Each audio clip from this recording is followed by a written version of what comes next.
like for the last fight in my career. I give the best to be the winner. Vitali Klitschko was never knocked down. Not once. A towering force who dismantled opponents and became one of the most feared champions in boxing. But there's one fight that still lingers. One opponent who pushed him to the brink, physically and mentally, and left scars no title could erase. Who was this rival?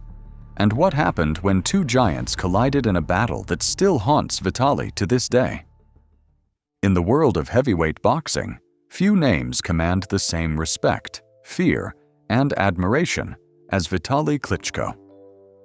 Standing at 6 feet 7 inches tall and weighing over 240 pounds during his prime, Vitali was nicknamed Dr. Iron Fist.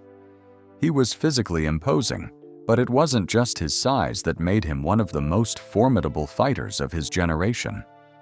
His brutal punching power and unshakable composure made him a phenomenon in the ring.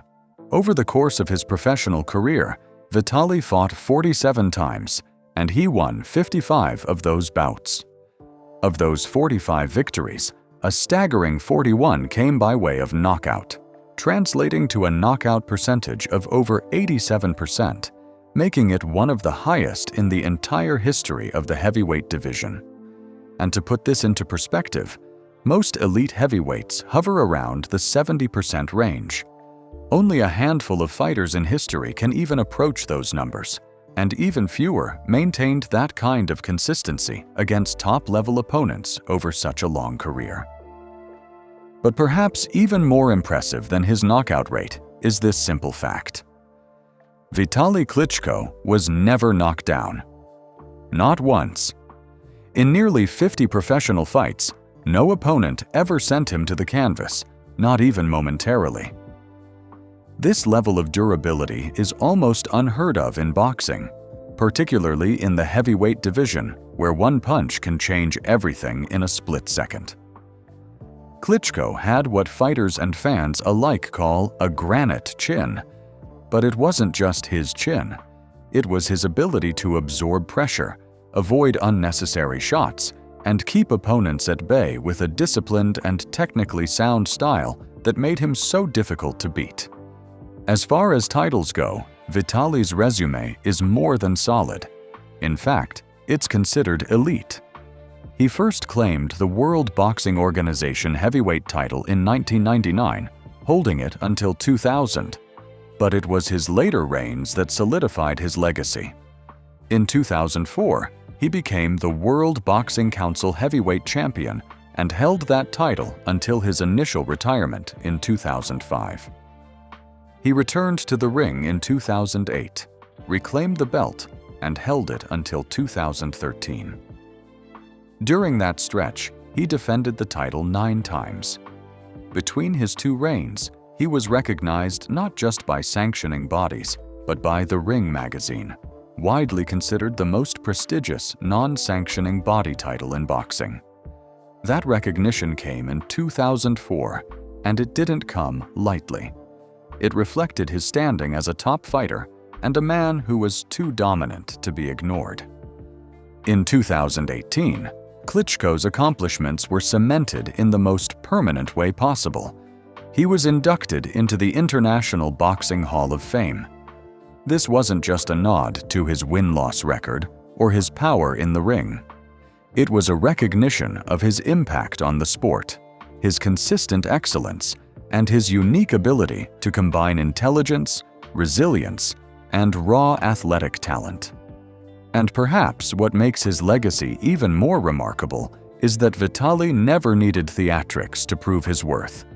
There were no gimmicks, no media stunts, and no wild controversies. He let his fists do the talking. And when they did, they left opponents stunned, fans in awe, and analysts struggling to find weaknesses. But behind all those wins, the knockouts, and that near-invincible presence in the ring, there were challenges. Vitali Klitschko's journey wasn't free of setbacks, pressures, or sacrifices. The victories came at a cost, and behind the scenes, he faced inner battles, relentless expectations, and a family legacy that was both a blessing and a burden. For all the dominance Vitali Klitschko displayed in the ring, his journey was anything but smooth. Beneath the image of an indestructible champion lay a path riddled with physical setbacks, personal disappointments, and moments of controversy that could have easily derailed a lesser man. One of the earliest and most controversial chapters in Vitali Klitschko's boxing life came in 1996. At the time, he was already building a name for himself in amateur boxing, and he had earned a spot to represent Ukraine in the 1996 Summer Olympics in Atlanta. But just before the Games, Vitali was disqualified from the team. The reason? He tested positive for a banned substance. It was a shocking development, and it raised immediate questions about a fighter who, up to that point, had been seen as a clean and focused athlete. However, the context of that controversy is essential. Vitali didn't deny the presence of the banned substance in his system, but he insisted it had been prescribed as part of his treatment for a serious back injury. He wasn't doping for performance enhancement. He was recovering from an injury that could have sidelined his career altogether. Still, in the world of Olympic competition, intent doesn't matter as much as outcome. And unfortunately, the positive test cost him his Olympic dream. To many fighters, missing the Olympics, especially due to a doping controversy, might have spelled the end. But for Vitali, it was just the beginning of a very different path. While his younger brother Vladimir went on to win the gold medal that year in Atlanta, Vitali shifted his focus to the professional ranks, determined to build his legacy on a bigger stage. And for a while, it seemed like nothing could stop him. From 1996 to 1999, Vitali bulldozed through opponents with alarming ease. He won his first 27 professional fights, all by knockout. His power was undeniable, his stamina impressive, and his ability to control distance and tempo made him look untouchable. However, on April 1, 2000, Vitali faced the first major test of his career.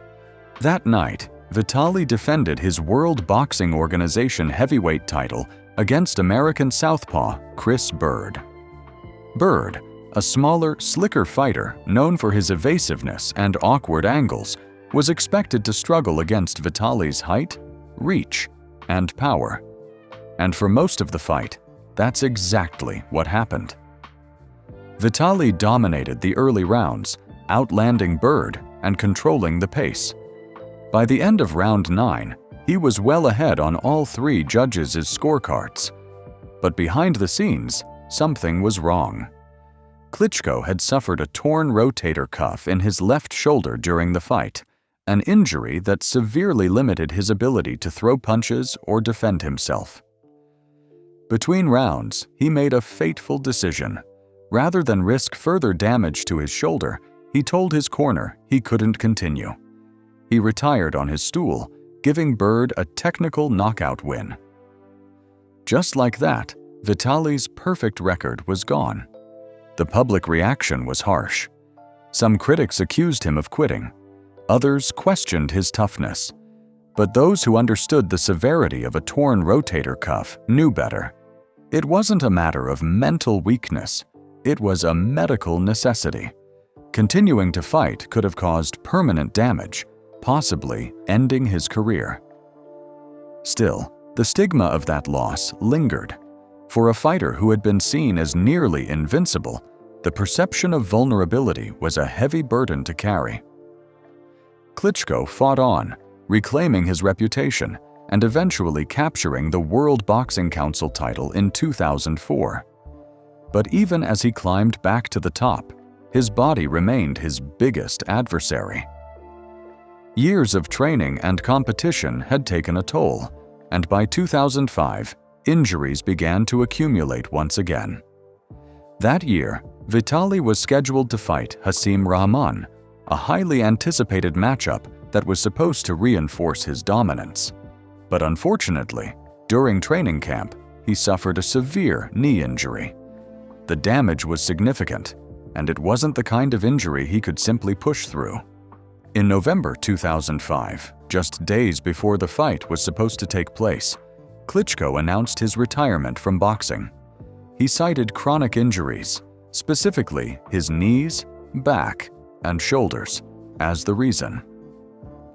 At 34 years old, he walked away from the sport as the reigning World Boxing Council champion, vacating the title and leaving fans to wonder what might have been had his body not betrayed him again. For the second time in his career, injury had forced Vitali Klitschko out of the ring. Retiring while still at the top is rare in boxing, but retiring because your body simply can't take the punishment anymore is even more heartbreaking. And for someone as disciplined and mentally tough as Vitali, it was a bitter pill to swallow. He had the skill, the power, and the intelligence, but his body simply couldn't keep up with the demands of a sport that spares no one. Yet even in retirement, the fire inside him never fully went out. And while many thought they had seen the last of Dr. Iron Fist, a remarkable return was just around the corner. But nothing in his career could have prepared Vitali for what came next. On short notice, he stepped into the ring for what would become the most brutal, punishing, and emotionally charged battle of his life. In the history of heavyweight boxing, there are certain nights that transcend belts, rankings, and statistics. Nights where two men step into the ring and deliver something so raw and unforgettable that it becomes legend. For Vitali Klitschko, that night came on June 21, 2003, at the Staples Center in Los Angeles, when he faced the reigning heavyweight champion, Lennox Lewis, in what would become the most defining and punishing fight of his entire career. The bout wasn't supposed to happen that way. Vitali wasn't originally scheduled to face Lewis at all. He had been training for a separate undercard fight against Cedric Boswell. But just weeks before the event, Kirk Johnson, the man Lewis was slated to defend his title against, suffered an injury and pulled out. Vitali stepped in as a late replacement with almost no time to prepare for the biggest opportunity of his life. Most fighters would have hesitated at the thought of facing Lennox Lewis on short notice, especially given Lewis's reputation as one of the most dangerous, skilled, and experienced heavyweights of his era. But Vitali didn't blink. He saw the risk, and more importantly, the reward, and he accepted the challenge. But from the moment the first bell rang, it became clear that Vitali wasn't stepping in to survive. He had come to win. Despite the short notice, he fought like a man who had been studying Lewis for years. In the opening 2 rounds, Vitali was aggressive, sharp, and surprisingly dominant. He used his height and reach to good effect, snapping his jab, landing clean right hands, and backing Lewis up with calculated pressure. The champion looked a step behind, clearly surprised by Vitali's speed and intensity. In those early moments, the balance of power in the heavyweight division seemed to shift, and it was Vitali who looked like the man in control. But boxing has a cruel rhythm, and things changed swiftly in round 3. In a close exchange, Lewis landed a heavy right hand, followed by a left that split the skin above Vitali's left eye wide open. The cut was not just deep. It was the kind of injury that changes the course of a fight. Not only did it obscure Vitali's vision, but it also painted a target for Lewis to exploit. Over the next 3 rounds, the bout evolved into an all-out war. Despite the gruesome cut, Klitschko fought with incredible courage and stamina, refusing to retreat or give ground. He continued landing meaningful shots, digging deep with uppercuts and right hands, while Lewis, sensing the urgency, responded with power of his own. The crowd watched in disbelief as the challenger pressed forward round after round, clearly in pain but absolutely unwilling to fold. By the end of the 6th round, All three judges had Vitali ahead on the scorecards. Statistically and stylistically, he had done more. He had thrown more punches, landed more clean shots, and controlled the ring better than the defending champion. But as the fighters returned to their corners, the damage to Klitschko's eye could no longer be ignored. The ringside physician examined the cut and determined that it was too severe for the fight to continue.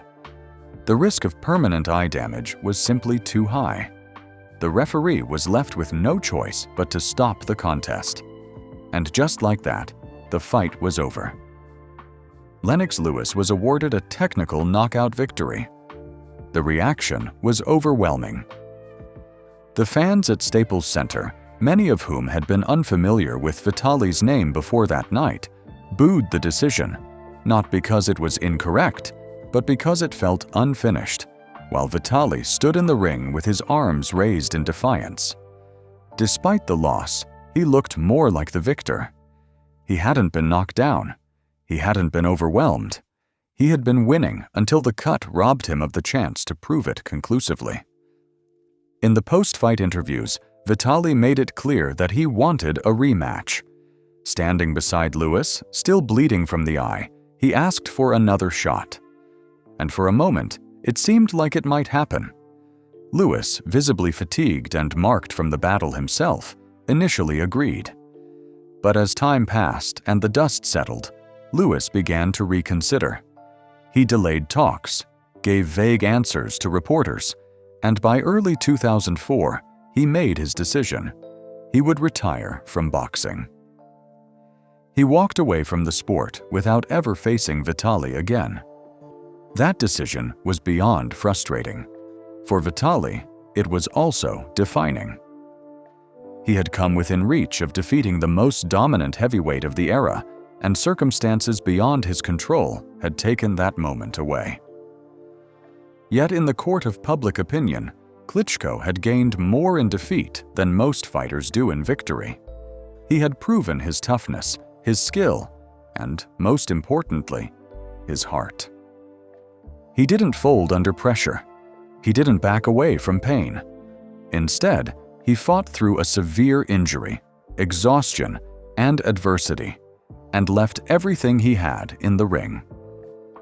He may have walked out of the ring that night in Los Angeles with a gash over his eye and a technical loss on paper, but what Vitali Klitschko gained couldn't be measured by a single result. He had gone toe-to-toe with the best and proven he belonged at the absolute top. Still, the story felt incomplete. Unfinished business lingered, and so did the desire for redemption. And after nearly 4 years away from the sport, Klitschko returned, not just to fight, but to reclaim everything he once lost, and more. When Vitali Klitschko stepped away from boxing in 2005, it was widely believed to be the end of his career. Chronic injuries had taken their toll, and after a string of cancelled fights, including a much-anticipated bout with Hasim Rahman, he announced his retirement while still holding the World Boxing Council heavyweight title. Few believed he would return, and even fewer imagined he'd return as the same fighter. But Vitali had unfinished business, and in 2008, after nearly 4 years out of the sport, he laced up his gloves once more. What followed wasn't just a comeback, it was one of the most dominant second acts in heavyweight history. His return fight took place on October 11, 2008, against reigning champion Samuel Peter. Peter was younger, stronger, and coming off a string of knockout wins. He was widely expected to overwhelm the 37-year-old Vitali, who hadn't fought since 2004. But once again, Vitali defied expectations. From the opening bell, he controlled the fight with his jab, footwork, and impeccable timing. Round after round, he punished Peter with surgical precision, avoiding big shots while landing his own at will. By the end of the 8th round, Peter's corner had seen enough. The champion was physically and mentally broken, and he refused to come out for round 9. And just like that, Vitali, against all odds, was champion again. But this time, he wasn't letting go of the belt. Over the next 5 years, Vitali defended the title against a string of top contenders, each with their own unique styles and strengths. In March 2009, he stopped the slick southpaw Juan Carlos Gomez in the 9th round, breaking him down systematically with a brutal mix of body shots and stiff jabs. Later that year, he faced the undefeated Chris Arreola in Los Angeles. Arreola was known for his aggression and durability, but he couldn't find a way past Vitali's range and discipline. After 10 punishing rounds, Arreola's corner stopped the fight, handing Vitali yet another dominant win. In 2010, he met the powerful Shannon Briggs, a former champion with heavy hands and a reputation for toughness. What followed was one of the most lopsided matches in modern heavyweight history. Vitali outlanded Briggs in every round, staggering him repeatedly, though somehow Briggs stayed on his feet. In 2011, he dismantled Tomasz Adamek, a skilled and mobile former cruiserweight champion, with a 10th round stoppage in Poland. A year later, he defended his title against the rugged Derek Chisora, earning a clear, unanimous decision in a fight that tested both men's endurance. And in his final bout in 2012, he defeated Manuel Char by 4th round technical knockout after opening a deep cut that left Char unable to continue. By the time Vitali retired again in December 2013, he had firmly re-established his place among the heavyweight elite. He walked away on his own terms as the reigning heavyweight champion, who was never dethroned. His comeback had silenced every doubt, erased every question mark, and proven once and for all that he was not defined by injury or circumstance. What made his achievement even more remarkable is its scope. Vitali remains the only heavyweight champion in history to have reigned in 3 different decades: the 90s, the 2000s, and the 2010s. And he retired without ever being knocked down or knocked out in his professional career. This kind of durability, especially in the heavyweight division, is almost unheard of. Alongside his younger brother, Vitali Klitschko, Vitali also earned a place in the Guinness World Records for the most heavyweight title wins by siblings. Together, they dominated the division for over a decade, maintaining a level of consistency, professionalism, and control rarely seen in boxing history. Yet Vitali's legacy didn't end with boxing. In 2022, as Russia launched a full-scale invasion of Ukraine, Vitali, by then the mayor of Kiev, stood alongside his countrymen not as a fighter in the ring, but as a symbol of national resistance. His strength, calm leadership, and defiance in the face of aggression reflected the same qualities he once displayed under the lights of the arena. Only now, the stakes were far higher than titles and belts. From his Olympic disappointment to the brutal battle with Lennox Lewis, and finally to his triumphant comeback, Vitali Klitschko's career was a testament to endurance, discipline, and unshakable will. Would you like to see Vitali make one final comeback? Tell us in the comment section below. If you enjoyed this video, don't forget to hit the like button and check out more videos from this channel.